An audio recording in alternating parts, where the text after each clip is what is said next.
Castlevania is the perfect game to review in October, the spooky season. I snuck out of the room at a birthday party when I was 5 or 6 years old. The house I was at had an NES, and the game inside? Castlevania. It scared the shit out of me, especially the music. The only thing that scares me about it now is the difficulty. I'm not really sure why NES platformers from that time all decided that players wanted to constantly dodge projectiles trying to send you into spikes, bottomless pits, and other hazards that kill you in one shot.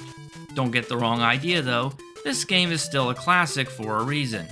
Having a bit of patience helps a lot, something I didn't have as a child.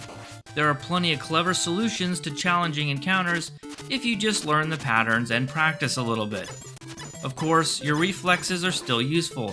Enemies don't always behave exactly the same every time, and there's a little bit of NES randomness. So you have to be ready to change tactics on the fly.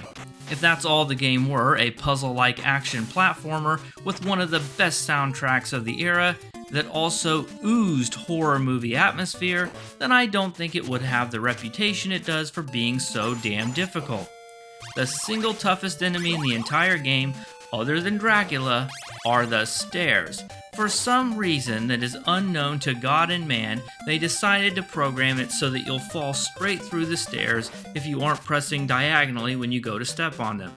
Luckily for us, you do get unlimited continues with 3 lives per continue. I won't even pretend like I didn't use an embarrassing amount of these. If I had to put in a quarter every time I used a continue, I'd have to remortgage our house.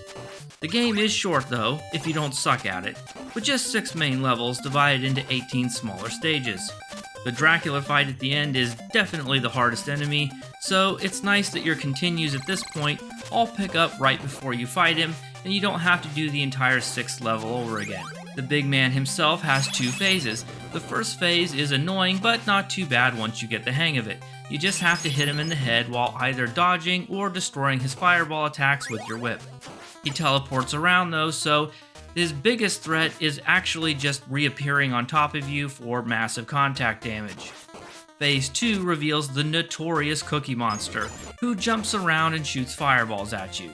Holy water helps, especially if you have the upgrade that lets you spam it. Nothing quite screams Halloween like killing Dracula, so until next time, keep it retro.